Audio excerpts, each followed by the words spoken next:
Simula tayo. Okay, so let's have a word of prayer. Let's pray. Father God, we would like to ask again for your blessing as we study your word. We will talk about prophecy in Revelation 13. We pray that the Holy Spirit will guide us so that we can have a good understanding of it in Christ's name we pray. Amen.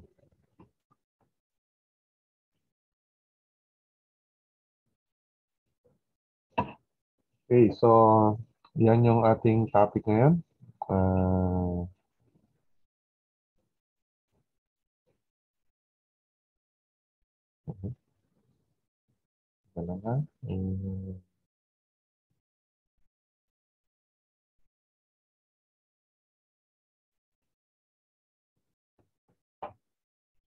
Okay, so United States in Prophecy. Familiar kayo sa world map? Ayan ang world map. Pag tinignan niyo dyan, itong nasa kaliwa dito, nandito yung tinatawag nating American continent. Ito yung South America, ito yung Central America, ito yung North America. So sa North America, nandyan yung United States, tapos nandito yung Canada. Pag pumunta tayo dito, nandito yung Africa. Ang Pilipinas nandito. So ito yung Pacific Ocean, ito yung Atlantic Ocean. Ang Europe nandito sa gitna. Okay? So bakit ko pinapakita ito? Alam nyo kasi nung yung earlier period pa, mga kahit nung panahon ng ng Old Testament. Yung Old Testament, pag sinasabi natin Old Testament, banda rito nangyayari yung mga pangyayari na yan. Dito. Nandito yung Africa, nandito yung Europe, nandito yung Asia. So yung crossroad niya, yung Palestine. Ito. Yung Europe, nandito. Nung nagkaroon ng religious persecution sa Europe, alam niyo naman yung sa Middle Ages, so yung mga tao na gusto nila, meron silang freedom of religion, sumakay sila ng barko, tumawid sila ng Atlantic Ocean. Yan. Tapos, pumunta sila dito sa continent ng America, American continent. At nung panahon na yon, wala pang masyadong tao dito sa continent na to. Pero dito, marami ng tao. Ibinibigay ko lang yung context kasi yung mga babasahin natin na verse, may kinalaman dyan, ano? So, nung panahon na yon, maraming tao dito sa Europe kasi ang sabi nga nila yung civilization daw nagsimula dito sa Mesopotamia, which is sa area ng Iraq, no? So, nandito yung civilization, yung early civilization. Dito sa mga continent na to, walang masyadong tao. Kaya lang dumami yung tao dyan. More on immigration. Ibig sabihin, yung mga hindi naman taga dyan, pumunta dyan. Okay. Okay. So, okay na kayo dito sa world map? So, Pilipinas, Europe, America. Tumawid ng dagat, Atlantic Ocean para makarating. Okay? So, para maintindihan natin yung background ng Revelations 13, which is yun yung pag-aaralan natin ngayon, kailangan lang i-review natin ng konti yung Daniel chapter 7. Daniel chapter 7, doon yung makikita yung panaginip ni Daniel. Nakakita siya ng apat na halimaw. Di ba? So, yung unang halimaw, ito ay mga halimaw na lumabas galing sa dagat. Okay? So, yung unang halimaw is lion na may pakpak ng agila. Yung pangalawang halimaw ay bear, oso. Yung pangatlo, leopard na may apat na ulo tapos meron ding apat na pakpak. At yung pang-apat, hindi ma-describe na halimaw. Yan. Tapos meron 10 sungay, Tapos may isang lumabas na maliit na sungay na unti-unting naging great na sungay. Ayan. Okay. So, naalala nyo na itong Daniel chapter 7?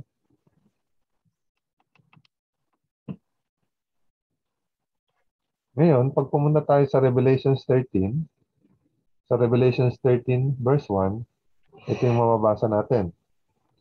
Then I stood on the sand of the sea, and I saw a beast rising up out of the sea.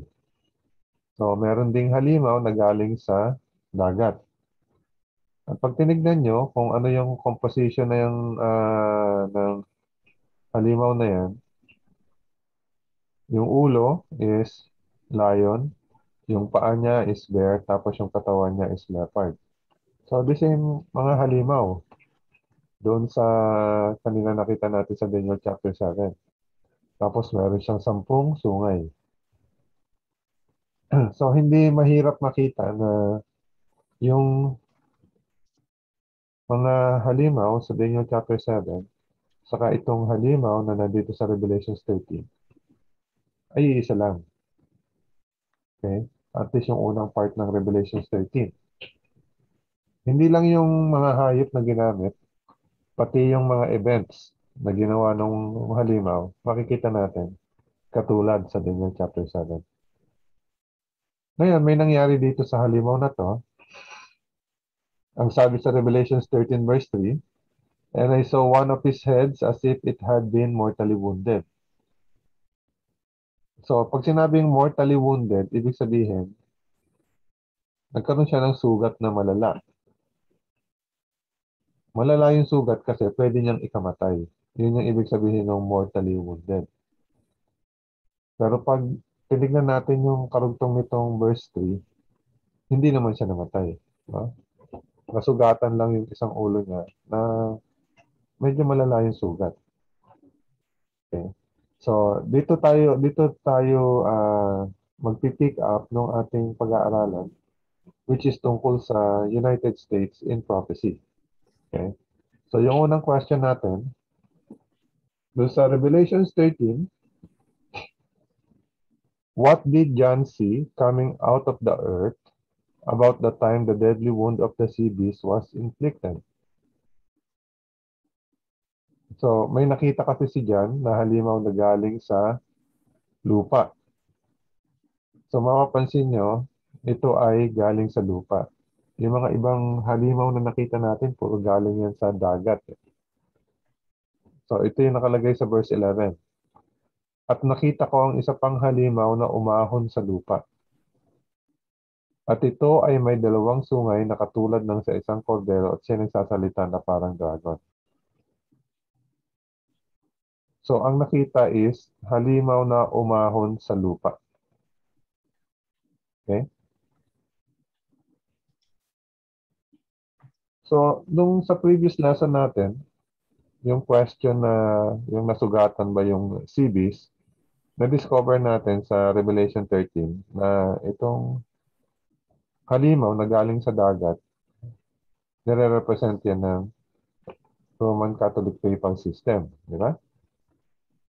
Na na-identify natin sa maraming paraan, pero isa dun sa identification niya na nagkaroon siya ng political power for 1,260 years. At alam natin yan is from 538 AD hanggang 1798. At ang 1798, dun nasugatan yung ulo niya. Ang nangyari kasi nun, di ba? Si Napoleon, inutusan niya isang general niya na hulihin yung, yung Pope, tapos dalhin sa France, doon ikulong. At yung Pope actually is namatay sa kulungan. So at that time, isipin natin parang, oh, tapos na yung papacy, di ba? Kasi nga, mortally wounded. Pero alam natin, 1929, mas lalo pa siyang lumakas. No? 1929 is binigyan siya ng Italy ng sarili niyang city. At pag tinignan natin yun, pag tinanong kayo, ano yung pinakamaliit na independent state sa buong mundo? Ang sagot doon is yung Vatican City. So, actually, hindi siya Italy. Independent state siya Nasa loob siya ng Italy, nasa loob siya ng Rome, pero independent state siya.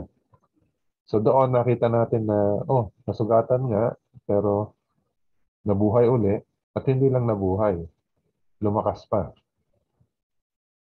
So itong halimaw na nakita natin dito sa verse 11, medyo kakaiba siya. Ang sabi is, umahon sa lupa. Okay? Para makita natin kung ano yung importansya nun. Karamihan kasi ng mga prophetic beast na nakita natin is galing sa water. So ano yung ibig sabihin ng water? Ito napag-aralan natin dati.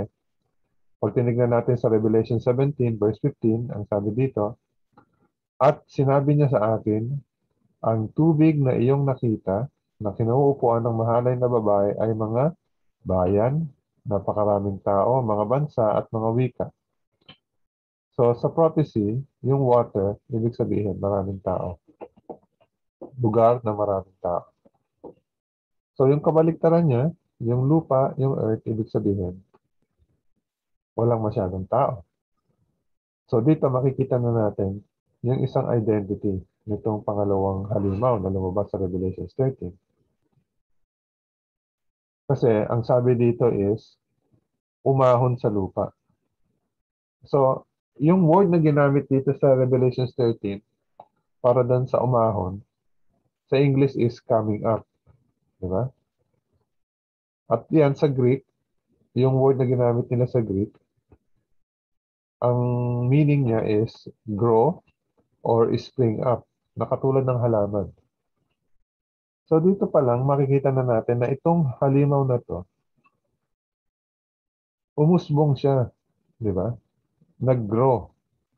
So kaibahan nito sa mga ibang nation, yung ibang nation na po-form sa pamamagitan ng pagkikipaglaban, di ba?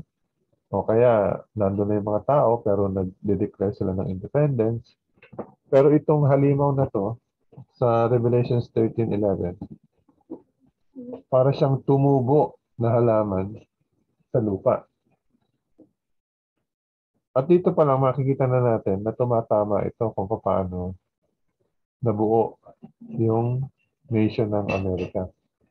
Kanina ipinaliwanag ko sa inyo, di ba? Galing sa Europa, tumawid ng dagat ng Atlantiko, tapos doon sila pumunta sa American continent. At kung titignan natin, yung Amerika, pag pumunta ka doon, iba-iba klase ng tao. Di ba? Kasi nga, yung mga tao doon, is hindi naman talaga originally doon.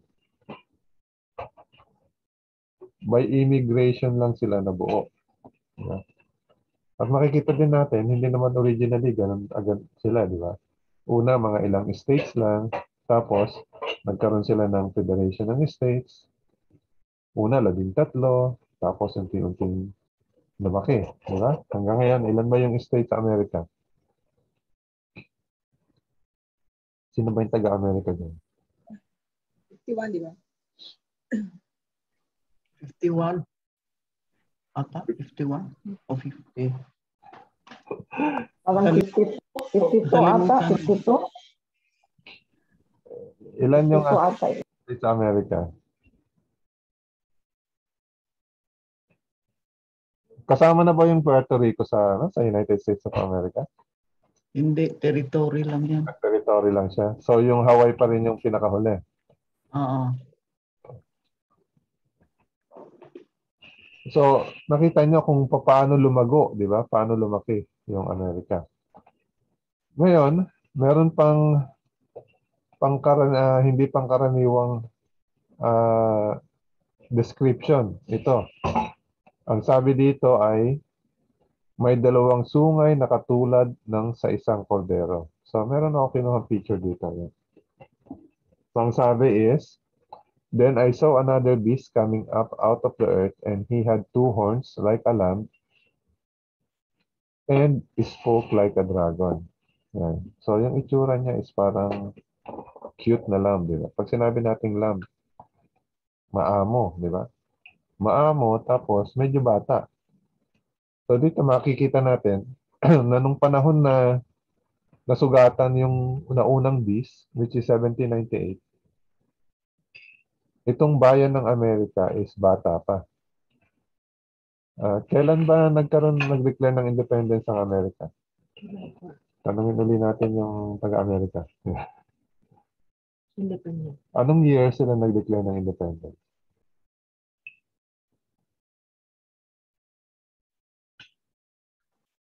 Wala na. Nakalimutan na. Ayan. 1776, no? So, makikita natin, noong 1798, bata pa silang nation. Kaya, yan yung itsura niya. Lamb na mayroong dalawang horn, di ba? So, ano yung mapupulot natin dito? Okay? Unang-una, itong beast na to is grow to power.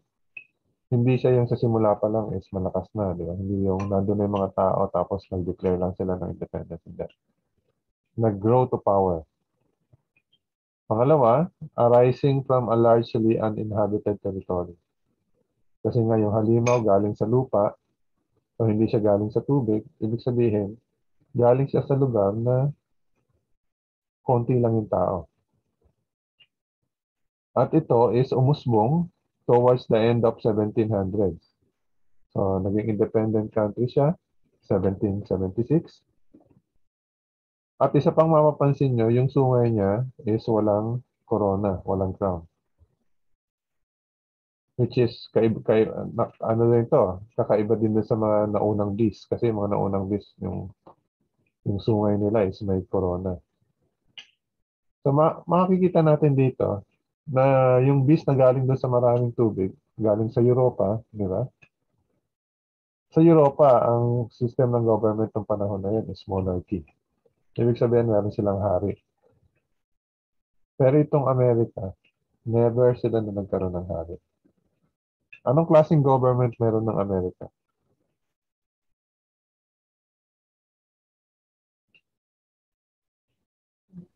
Federal ba? Yung sistema Parang nila, federal. Parang Federal. federal. Parliamentary? Oo. Ano ba yun? yung sistema nila is federal, pero ang tawag dun sa form ng government nila is democratic form of government. Ibig sabihin, na government for the people, by the people, and of the people. So, wala silang hari, di ba? So, ang nag-e-elect ng leader nila yung mga tao. At hindi lang yun. Sa constitution nila, malinaw na malinaw doon na magkahiwalay yung religion sa state. Hanggang ngayon ba, ganun pa rin dyan sa Amerika. Yun pa rin yun nasa constitution. Separate yung government sa yung state. Yung state sa religion. Okay? So, mapapansin natin dito, sinabi natin kanina na merong dalawang sungay na parang tupa. Di ba? So, what kind of horns did this beast have? May dalawang sungay na katulad ng sa isang kordero. So, anong ibig sabihin nun? Di ba? So, ang lamb is maamo, di ba? Ibig sabihin is, usually, sa Bible nga, ikinoconnecta natin yung lamb kay Jesus, di ba? So, ibig sabihin, itong dalawang sungay na ito na walang corona, pwede siyang nagre-representa unang-una sa meron silang political freedom. Ibig sabihin, democracy sila, di ba? At pangalawa, meron silang religious freedom. Ibig sabihin, ang tao ay ginagarantiyahan na malaya niyang magagawa yung expression ng kanyang pananampalataya. So, hindi pwedeng diktahan ng gobyerno kung ano yung religion ng tao, kung paano niya gagawin yung religion niya. So, ginagarantiyahan yun sa Constitution ng Amerika. So, ito makikita natin yung dalawang power na pwede nating sabihin kinakatawan itong dalawang sungay na to. Meron kang political freedom at meron kang religious freedom. Which is, yun yung dahilan kung bakit sila umalis sa Europa, di ba? Yung nag-immigrate sa Amerika. Kasi sa Europa nung panahon na yan, di ba? yung uh, religious authority, yung Roman Catholic Church dati, is halos kontrolado nila pati yung mga hari. Okay? So, alam niyo naman siguro yung istorya, di ba? Kung paano yung mga iba, dinideclare ng heretics, di ba? So, yung mga gustong magkaroon ng religious freedom, tumawid ng Atlantic Ocean, napunta dito sa Amerika. Ngayon, although itong beast na to is merong sungay na parang sa isang kordero, ang question dito is ganito, di ba? So, yung mga naunang beast is, alam natin, is involved sa religion.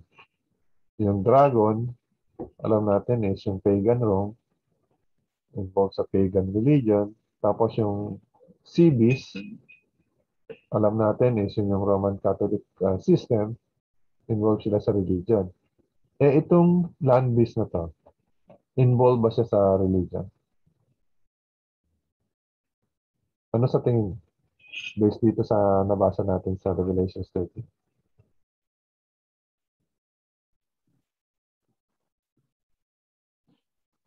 Hindi. Siguro. Hindi siya involved sa religion? Hindi siya involved sa religion. May separate ang ano. So, at least nung una, no? Pero pag binasa natin itong verse 12, kanyang ginagamit ang buong kapangyarihan ng unang halimaw na nasa kanyang paningin at pinasasamba niya ang lupa at ang mga naninirahan dito sa unang halimaw na ang sugat na ikamamatay ay gumaling na. So, nagkaroon ng ng transformation itong second beast na to. Una is para siyang tupa, pero later on, nagsalita siya na parang dragon. At kung titignan natin itong activity na binasa natin sa verse 12, naging involved din siya sa religion. Okay? So, pag binasa natin yung mga susunod pang verses dito sa Revelation 13, ito yung makikita nating papel nitong beast na to sa history ng earth natin.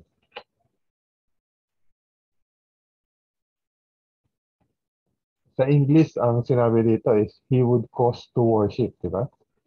Pinasasamba. At pag binanggit natin yung word na pinasasamba, worship, automatic yan. May kinalaman sa religion. Okay? At pinasasamba niya ang lupa at ang mga naninirahan dito sa unang halimaw. So eventually, na link din siya sa worship. At pag tinignan natin yung Revelations 12, 13, saka 14, which is yung center ng Revelation, makikita natin ang focus dito is tungkol sa worship. Okay. So ito ring land beast na to, na-involved din siya sa worship. So although yung itsura niya, mukha siyang tupa, pero eventually, ang nangyari is, na-involve siya sa worship at hindi lang yon sa religion, hindi lang yon naging sapilitan pa. Pinasasamba niya ang lupa at ang mga naninirahan dito. Ibig sabihin, sasabihin niya, di ba? Yung mga naninirahan sa lupa na sumamba doon sa unang halimaw. Eh, sino ba yung unang halimaw? Yung sea beast, di ba? Yung halimaw na galing sa dagat na nasa simula ng Revelation 13. So, itong land beast na to is para siyang false prophet na deceiving yung itsura. Naalala niyo yung sinabi ni Jesus tungkol sa mga false prophet? Na kasama siya ng mga tupa, pero actually wolf siya na nakadamit lang ng tupa. So yung unang beast, yung sea beast, gumagamit siya ng civil power to enforce religion. Kasi nga magkahalo yung religion sa state, di ba? Sa Europa. Itong Protestant America, kaya natin siya tinawag na Protestant. Pag sinabi kong Protestant, malinaw sa inyo kung ano ibig sabihin ng Protestant, di ba? So, ang Seventh-day Adventist Church, considered ba siyang Protestant Church? Oh, Protestant sa Catholic. Oo, kasi yung basic meaning ng Protestantism is, dati kasi, di ba, Catholic Church lang, tapos nagsimulang mag-protest dahil sa mga turo, kaya nagkaroon ka ng iba-ibang grupo ng Protestant churches. Okay? So, ang SDA Church, consider mo siyang Protestant Church.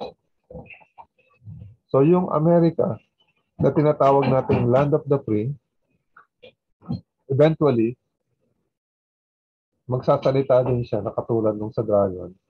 At ang sabi, gagawa siya ng image na patukol doon sa unang beast. Ibig sabihin, kung ano yung ginagawa ng unang beast, gagawin din itong land beast na to.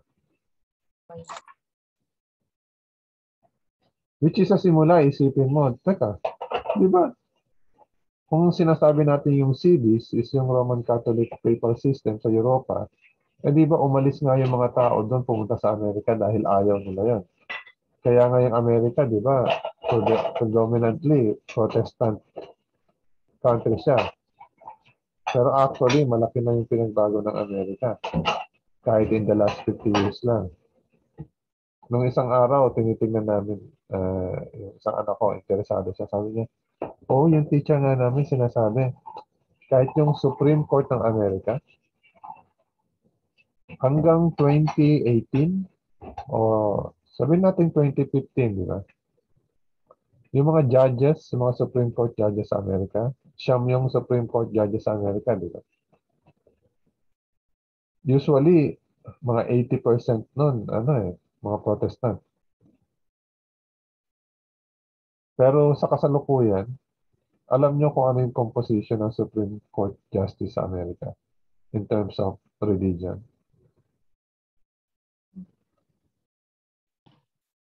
Mostly Catholic. Correct talaga. Sa siyam na yon, 5, Catholic. Katoliko. 3, Jewish. Isa lang yung Protestant. So, makikita nyo kung paano na nagbabago, di ba? So, makikita natin, nung una, 2 pa, di ba? Pero later on, nagsalitang parang dragon. At later on, siya pa yung gagawa ng image para doon sa unang beast at sasabihan niya yung mga tao na i-worship yung unang beast. Kung sasabihin mo yan 50 years ago, sasabihin mo, imposible yan. Protestant America nga eh. Pero marami nangyari in the last 5 years. Di ba? Alam na natin, di ba, yung Pope, hindi naman dati pumupunta ng Amerika yan. Pero, kailan ba siya pumunta doon? 2015? O kaya 2019, nagpunta rin siya doon, di ba? 19. At that time, nagsalita pa siya sa Joint Congress ng Amerika. So, unthinkable than before. Pero ngayon, ibang-iba na, di ba? So, what religious dogma will America enforce? So, ano ba yung ipagagawa ng Amerika? Ang sabi dito sa Revelations 13 verse 16, at ang lahat, ang hamak at ang dakila, ang mayayaman at mga dukha, ang mga malaya at ang mga alipin ay pinalagyan nito ng isang tanda sa kanilang kanang kamay o sa noo. So, karaniwan, ang tawag natin dito, ito yung mark of the beast, di ba? Na magkakaroon ng tanda sa kanang kamay o sa noo.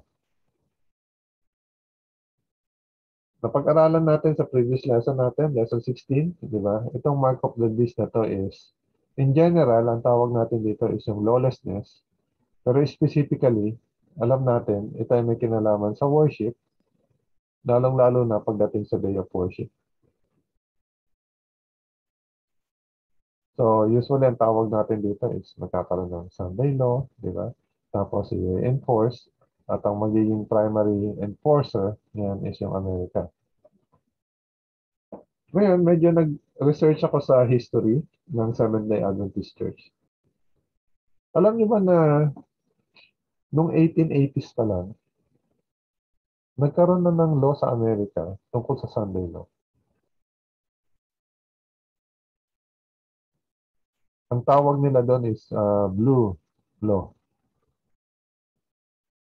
So may mga states, kahit ngayon i-research nyo, may mga states sa Amerika na meron silang blue law. Ibig sabihin, Sunday law. Na kinakailangan ipangilin mo yung Sunday. At nung binabasa ko yung history ng SDA Church, actually, alam niyo yung anak ni, panganay na anak ni Ellen G. White, si William White. Hinuli siya dati dahil Sunday, ino-operate niya yung publishing house ng Seventh-day Adventist. At ilan sa mga pastor din ng Seventh-day Adventist Church hinuli noong mga 1880s dahil nga dun sa Sunday law nila.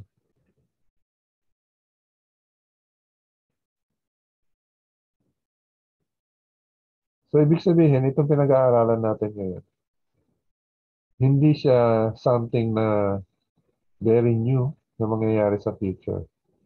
So, meron na siyang patikim, di ba? Noong 1880s pa lang. Kaya nung panahon nila Ellen G. White, iniisip na rin nila na malapit na dumating ang panahon. Lalong-lalo na nung yung mga ilang states sa Amerika nagkaroon ng Sunday law. Ang nakalagay sa Daniel 7:25, ang sabi, "He shall speak pompous words against the Most High, shall persecute the saints of the Most High, and shall intend to change times and law. Then the saints shall be given into his hand for a time, times, and half a time." So, alam natin na yung halimaw sa Daniel chapter 7, pareho lang doon sa unang halimaw sa Revelation chapter 13. At itong land beast na sinasabi nating tumutukoy sa Amerika, ang gagawin niya, siya yung magsasabi sa mga tao na sumamba doon sa unang beast. So, makikita natin related itong mga napapag-aralan natin. Na may kinalaman ito sa pagbabago ng times and law. Kaya sinasabi natin specifically, may kinalaman sa Sabbath observance. Itong mark of the beast. Okay. So, what mark do God's people receive and how are they identified? So, napag-uusapan natin yung mark of the beast. So, maganda rin pag-usapan natin yung mark ng Diyos. Kasi mas interesado tayo kung ano yung mark ng Panginoon. Kasi hindi naman pwedeng meron kang mark of God tapos meron ka rin mark of the beast. Either one lang doon yung i-receive mo. So, mark na manggagaling sa Diyos, sa Revelations 14, verse 1 sa verse 12, "Pagkatapos ay tumingin ako at naroon ang kordero na nakatayo sa bundok ng Zion. Kasama niya ang 144,000 mga pangalan niya at pangalan ng kanyang ama na nakasulat sa kanilang mga noo." So ito, makikita natin, meron ding isinulat sa noo. At alam natin sa Revelation, symbolic siya. Pero yung nakasulat sa noo na yan, ang sabi dito, yung pangalan ng kanyang ama. At alam niyo sa Biblia, yung pangalan is importante. Kasi yung pangalan, kumakatawan yun doon sa character ng kung sino man yung may pangalan na yan. So, pwede nating interpret to na yung marireceive na mark ng mga tao ng Diyos ay yung pangalan o yung character ng Diyos na ilalagay sa kanilang mga isipan. Yun yung ibig sabihin pag sa noo. Narito ang panawagan para sa pagtitiis ng mga banal, sa mga tumutupad sa mga utos ng Diyos at humahawak ng matatag sa pananampalataya ni Jesus. Kung yung mark ng beast generally is lawlessness, and specifically, yung Sunday law. Ang mark naman ng Panginoon, generally, ay ang character ng Diyos at specifically, yung pagtupad sa kanyang kautusan at pagkakaroon ng pananampalataya ni Jesus. At makikita natin yung specifically, pag nilagay natin sa setting ng worship, is yung day of worship. So, itong pinag-uusapan natin is parang review lang siya. Binabanggit natin kasi sa context ng kung ano yung gagawin ng Amerika sa end time. Ang pinag-aaralan natin, ano yung magiging papel ng Amerika sa end time prophecy. At ito, tinitingnan natin yung Amerika, siya yung pangalawang halimaw sa Revelation 13. At ito yung gagawin niya. Okay? So, how will America enforce Sunday observance? So, ano yung sinasabi sa Revelation 13? Na pamamaraan kung paano isasagawa ng Amerika yung binabanggit dito sa Revelation 13. Ang sabi dito, at ito'y pinahintulutang makapagbigay ng hininga sa larawan ng halimaw upang ang larawan ng halimaw ay makapagsalita at maipapatay naman ang lahat ng hindi sumasamba sa larawan ng halimaw. So usually ganito yung nangyayari pag yung state sa religion naghahalo. Pag yung state magagawa siya ng batas para i-enforce yung pagsamba sa religion at ang magiging kaparusahan pag hindi mo sinunod ay kamatayan. Nakita na natin dati yan. Panahon ni Daniel, di ba? Yung mga kaibigan ni Daniel, na pag yung state nag-enact ng law, gumawa ng law para ipatupad yung pagsamba sa religion. Usually, ang parusa pag hindi mo sinunod, kamatayan. So, mauulit-uli yan. At yan yung nakalagay dito sa Revelation 13 verse 15. Ituloy pa natin. At ang lahat, ang hamak at ang dakila, ang mayayaman at ang mga dukha, ang mga malaya at ang mga alipin ay pinalagyan nito ng isang tanda sa kanilang kanang kamay o sa noo, upang walang sino mang makabili o makapagbili, maliban ang may tanda sa makatuwid ng pangalan ng halimaw o ng bilang ng pangalan ito.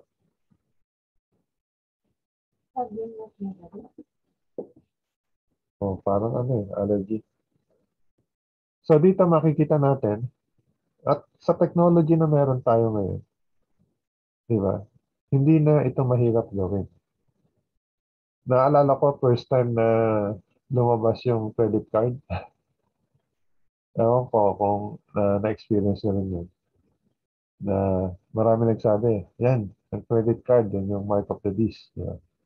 Kasi nga naman, pag wala kang credit card, hindi ka makabili. Subukan nyo kaya ngayon, mag-book ng hotel, mag-book ng flight, di ba? Online, at hihingan talaga kayo ng credit card.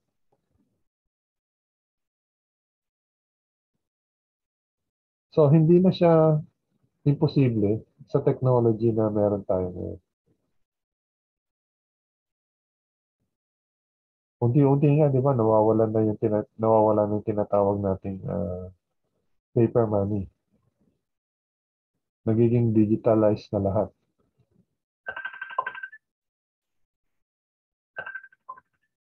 Yun yun. Sandali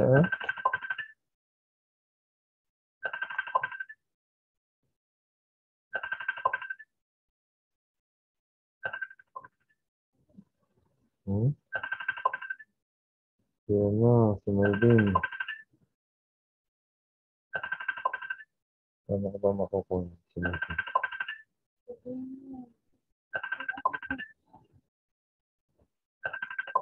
Hindi ka na ba? Nga.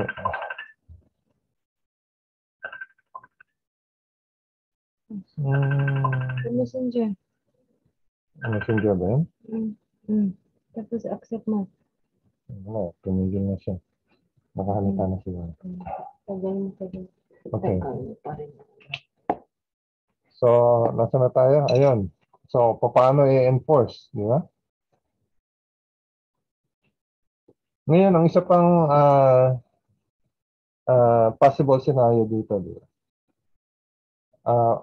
Ngayon sa Amerika, pag tinanong ko, alam mo, si Grace, tinanong ko, alin ang parang mas lumalakas dyan?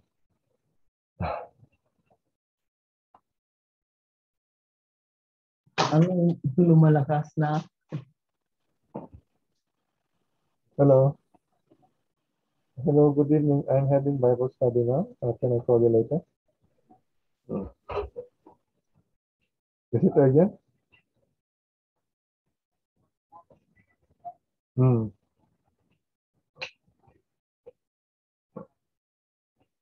Okay. Yeah.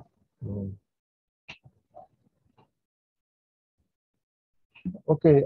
Pag sinabi kong lumalakas is in terms of whether yung conservative o yung liberal, ano yung mas parang mas nangingibabaw ngayon sa Amerika?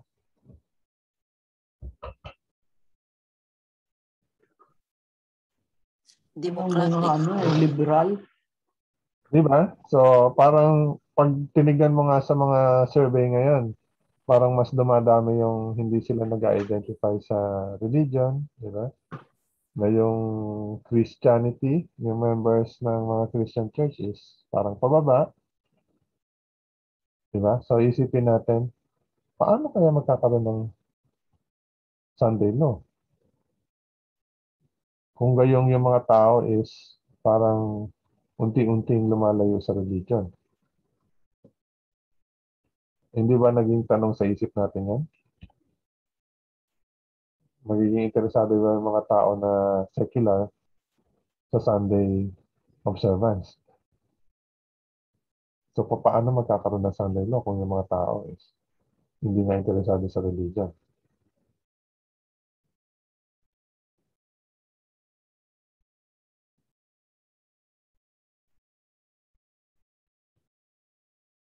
So, napapansin nyo sa panahon ngayon, hindi lang yung tungkol sa secularism, yung lumalakas. Ano yung napapansin nyo na parang common na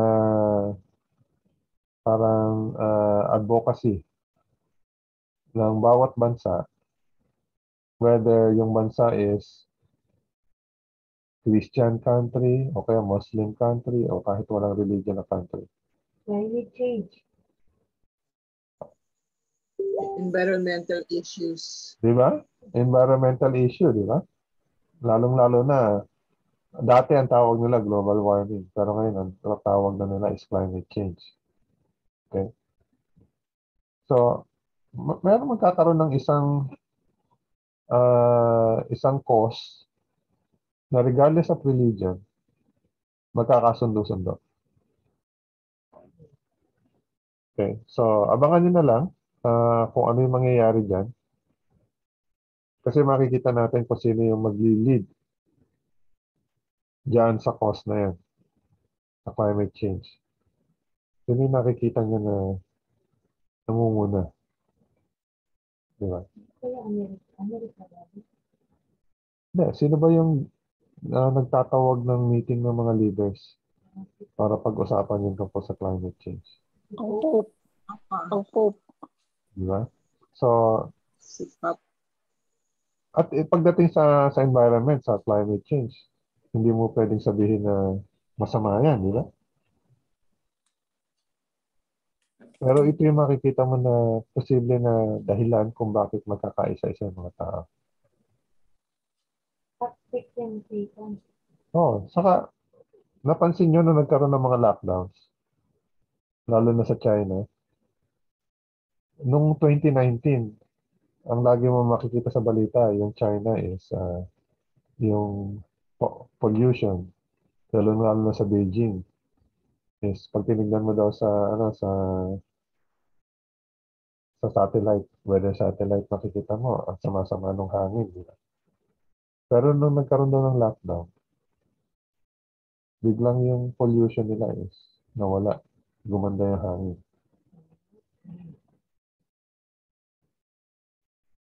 So, hindi malayo na maisip ng tao, kung bibigyan pala natin ng pahinga ang Earth once a week, makakatulong ito sa environment.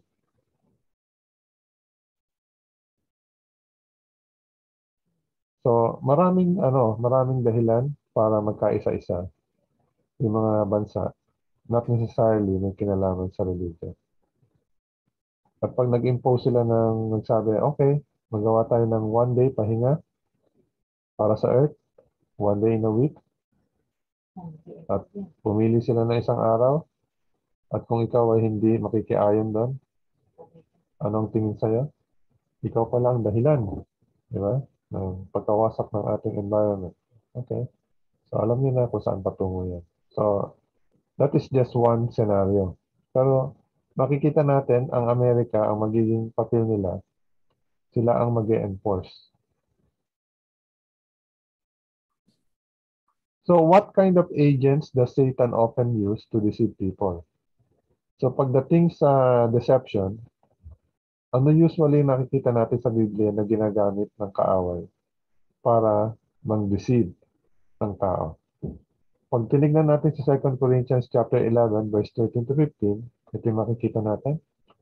Sapagkat ang gayong mga tao ay mga huwad na apostol, mga mandarayang manggagawa na nagpapanggap ng mga apostol ni Kristo, at hindi nakapagtataka sapagkat maging si Satanas man ay nagpapanggap na anghel ng liwanag.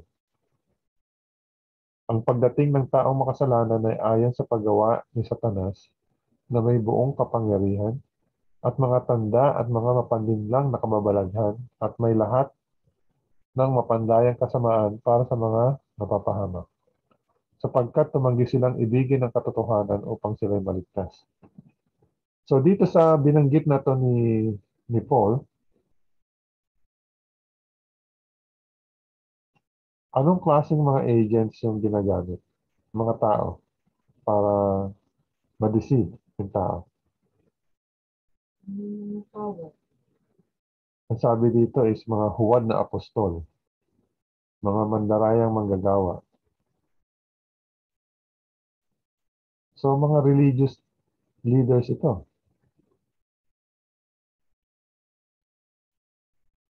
Kasi nga naman kung political leader, tapos magsasalita tungkol sa religion, parang hindi ka panipaniwala yan. Diba? Pero pag yung mga religious leaders, nagsalita tungkol sa religion, madali silang gamitin. Diba? At itong mga religious leaders na to, yung mga signs na makakagawa din sila ng mga signs. Ibig sabihin yung mga kababalaghan, mga miracles. At yun yung nakalagay dito sa 2 Thessalonians chapter 2. Mga kapangyarihan at mga tanda, mga kababalaghan, mapandinlang na kababalaghan. At yun ay sinasabi dito paggawa ni Satanas. So yung mga tao na madaling maniwala dahil may nakikita silang miracles, kababalaghan, dito sila malilinlang ng kaaway.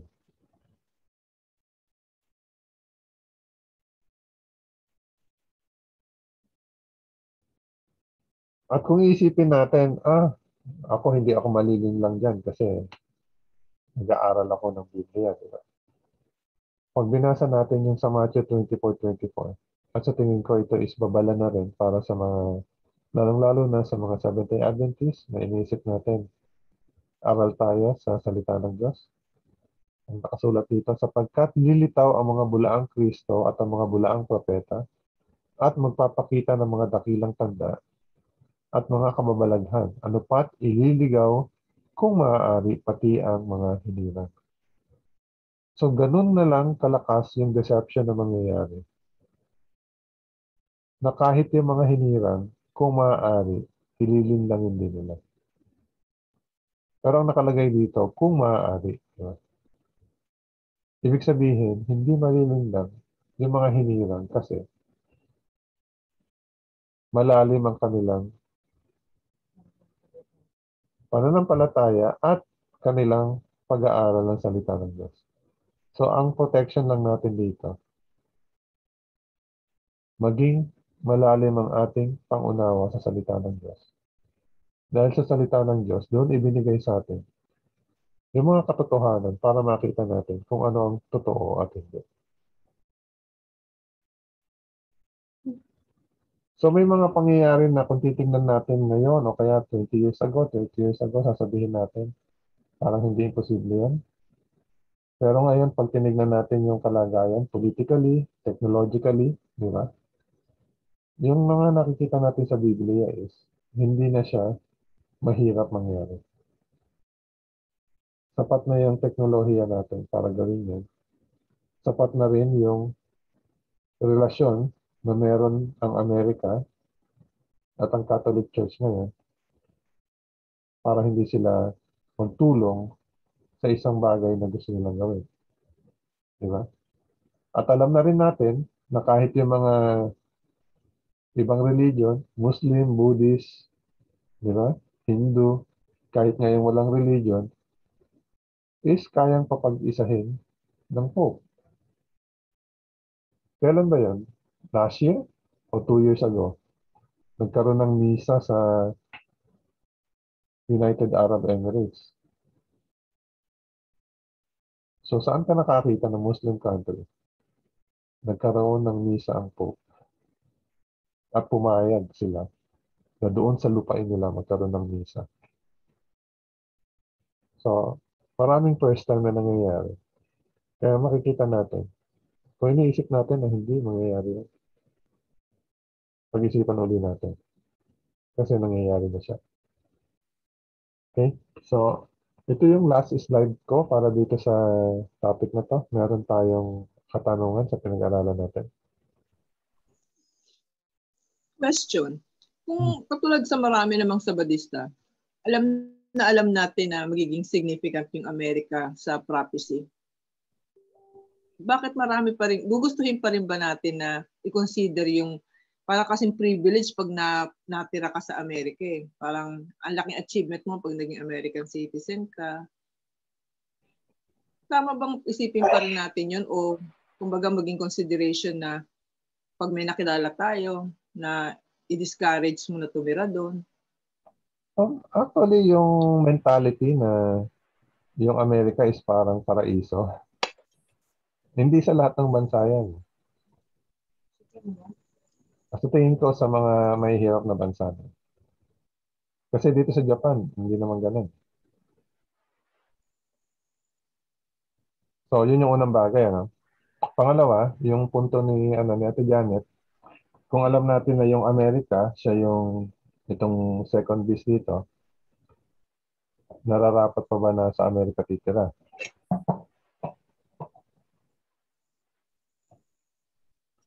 So, tingin ko naman kahit saan ka sa buong mundo, it's just a matter of time. Kasi alam niyo naman kung gaano ka-global yung panahon natin. Di ba? Hindi pa naman ngayon eh. Kaya pwede pa silang pumunta. Ah. So, kung sa tingin mo is hindi, ano ba tawag dito? Ayaw mo doon sa forefront ng pangyayari. Mas maganda wala ka sa Amerika. For the same reason na minsan sinasabi natin, di ba, huwag tayo sa city. Kinakailangan doon tayo sa countryside. At isa sa naririnig kong dahilan is sa city kasi is madali ka mahuli. So for the same reason, ganun din. Pero actually, kahit naman nasaan ka sa buong mundo, mangyayari siya. Actually, kung hindi siya mangyayari is hindi natin makikita yung yung huli, di ba? Which is alam natin na mangyayari siya, pero ang hinihintay natin yung mangyayari after nito. Di ba? Na darating yung ating tagapagtanggol, yung ating tagapagligtas. At yun na yung hinihintay natin na pagdating ni Jesus para dalhin tayo doon sa inihahanda niyang lugar sa atin sa langit. So, personally, hindi ko pipigilan yung tao kung gusto niya pumunta sa Amerika. Ang mas mahalaga is, handa siya. Next ang pumupunta.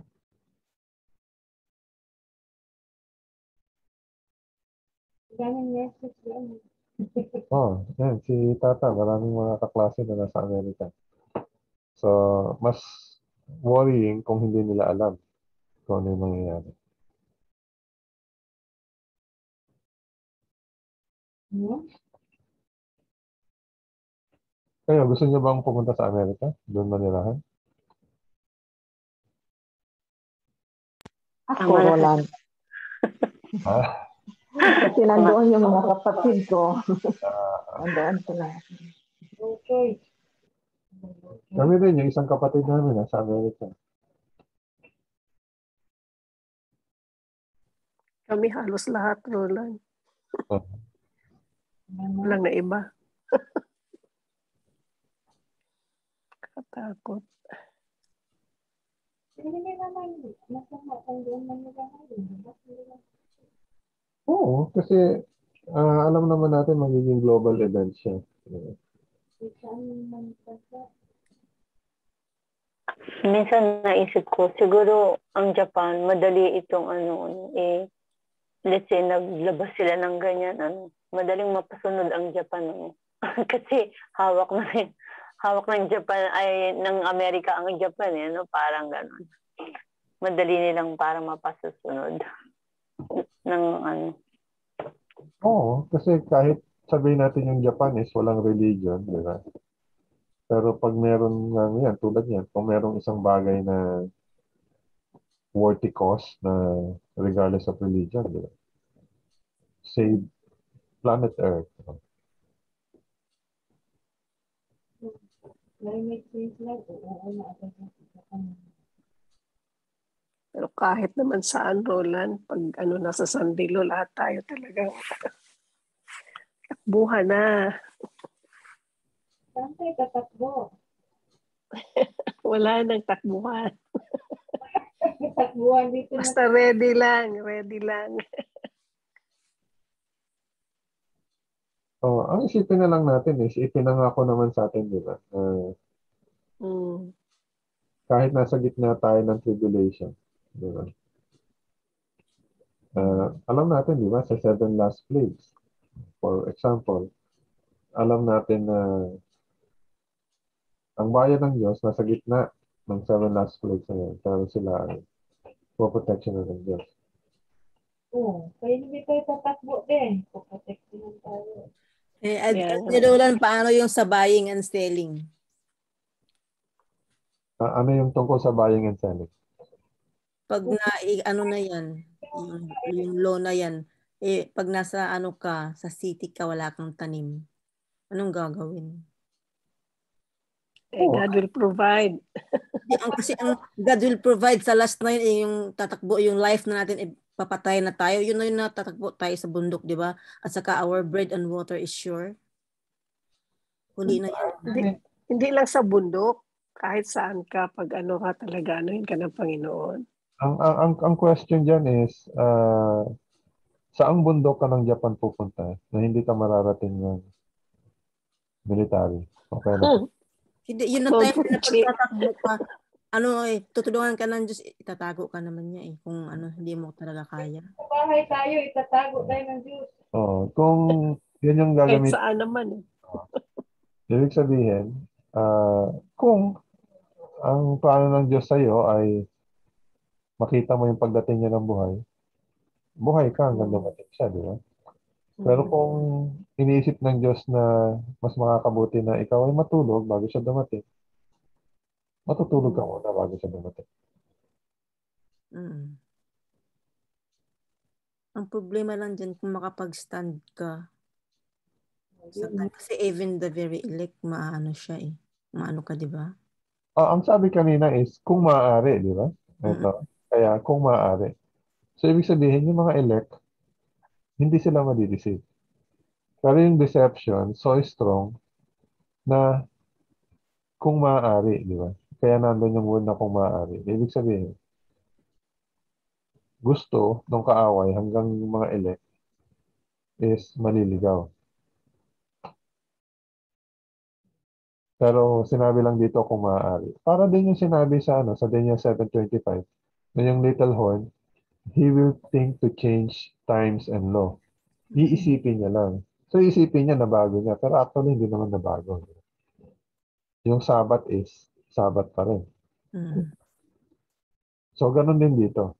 Iisipin ng kaaway, i-deceive. Pero marami ang naniniwala doon sa di ba?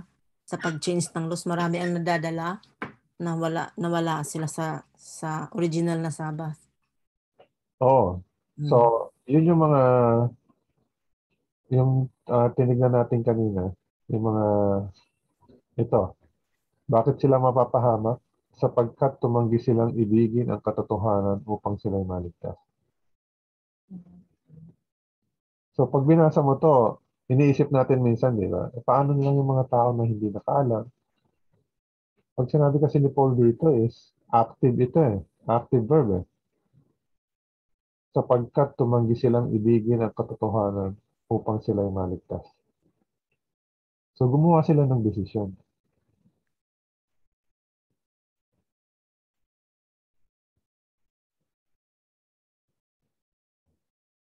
So, tayo ngayon na nakakalam, di ba? Gumagawa tayo ng desisyon.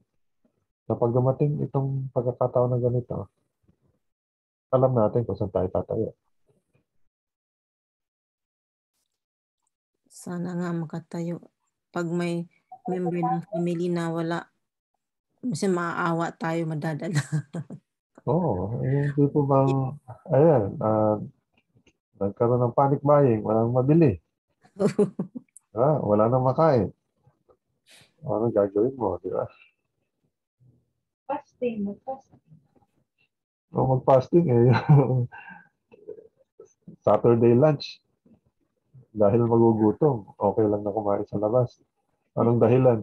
Magugutom kami isang kainan lang yun. Ay, hindi tiis. Masakit na ulo. Inaano na yun, na-transgress na yung loss. Kaya maganda yung mataba kasi kahit ilang araw pwede hindi. Yung payat ang kawawa. Parang may fuel tayo. Ang glucose natin gagamitin. Ang Saudi Arabia, Elder, di ba, sila Islam? Kasi makikita mo dun sa banda doon yung Islam yung nila, yung temple nila at saka yung Catholic Church, magkatabi palagi yan magkatabi. Kahit saan doon. Magkaano yan sila noon pa. Kahit ngayong walang religion, di ba? Tama na yan sila. O dito, kahit hindi Catholic, parang inlad na inlad sa po. Oo nga, isipin mo bakit, di ba? Noong October 4, na yung mga religious leaders of the world, di ba? Nagpipirmahan na sila at saka sinabi nilang Green Sabbath daw I-search niyo yung Green Sabbath sa internet. Makikita niyo kung anong klaseng mga movement, organization sa mundo yung nag-initiate. Ginagamit nila yung word na Sabbath, pero hindi 7-day Sabbath yung pinag-uusapan. Sunday. Rest lang ibig sabihin ng Sabbath. Rest for the environment. Ang gusto lang nila sabihin is, isang araw sa loob ng isang linggo, rest, walang activity, di ba? Social activity, economic activity. Pero syempre, kung iba-ibang araw yung gagawin ng tao, ano yung epekto nun? Di ba? Kung hindi sabay-sabay gagawin ng tao. So, lalabas nyo. Piliin natin, anong araw yung sarado lahat ng shops, walang economic activity, walang pasok yung trabaho. At karamihan ng bansa ngayon, meron na silang isang araw na ganun. May naisip ako, Alderolan, paano yung pag, for example, Sunday law? Sa Sunday, lahat off, sarado tayo din mga SDA, off tayo. Pag Sabado, off tayo. Paano kaya malaman natin na nagkasala tayo na anuhin tayo? Parang ang hirap, ang gulo. Hindi ko maintindihan. Sabado, nagsisimba tayo. Tapos pag linggo, okay naman mag-off din tayo sa 2 araw na yan. Paano kaya malaman niya na ano? Pero one step lang yung sasabihin, mag-observe ng Sunday. Pangalawang step is yung the rest of the day, kinakailangan mag-work ka. Walang problema sa atin kasi wala naman tayo pumapasok ng Sunday din eh. Hindi. I mean, kung yun lang yung i-require nila. Paano ka i-require nila na pag Saturday mag-work ka? Para the same lang yung output mo. Di ba? Required ka magtrabaho. Hindi ka na makakapag-off. Kasi ngayon, di ba, may religious liberty. Mawawala na yung religious liberty natin. Sunday na lang lahat. So, ipaghandaan na natin yan na matetest yung ano natin, yung ating conviction, pananampalataya. Ang malamang yan dahil sa takot. Magtatakot tayo kaya binibigay tayo. At ito is pinag-aaralan natin, hindi para takutin yung sarili natin. Para alam natin kung ano yung mangyayari. At mapaghandaan natin. Actually nga, di ba? Sabi, pag nakita niyo yung mga pangyayaring yan, nangyayari, tumingin na kayo sa taas, di ba? Kasi malapit na ang inyong kaligtasan. Ngayon nga, minor lang yung unvaccinated tsaka vaccinated eh. Ang daming privileges sa vaccinated. Sa unvaccinated, nililimit talaga. Hindi ka pwede pumasok dito, hindi ka pwede mag-dine-in. So doon pala makikita mo yung paano pwedeng maging epekto ng pag may in-implement na isang law eh. Yan is mostly, sasabihin natin, mga hindi naman siya yung ang tawag doon, mga basic necessities mo, di ba? Pero paano pag basic necessities na yung kailangan? Wala kang supply ng tubig, wala kang kuryente.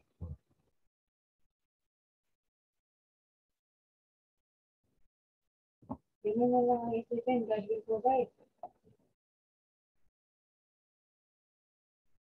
God will provide, pero kaya nga kasama din sa teachings natin. Physically fit ka, di ba?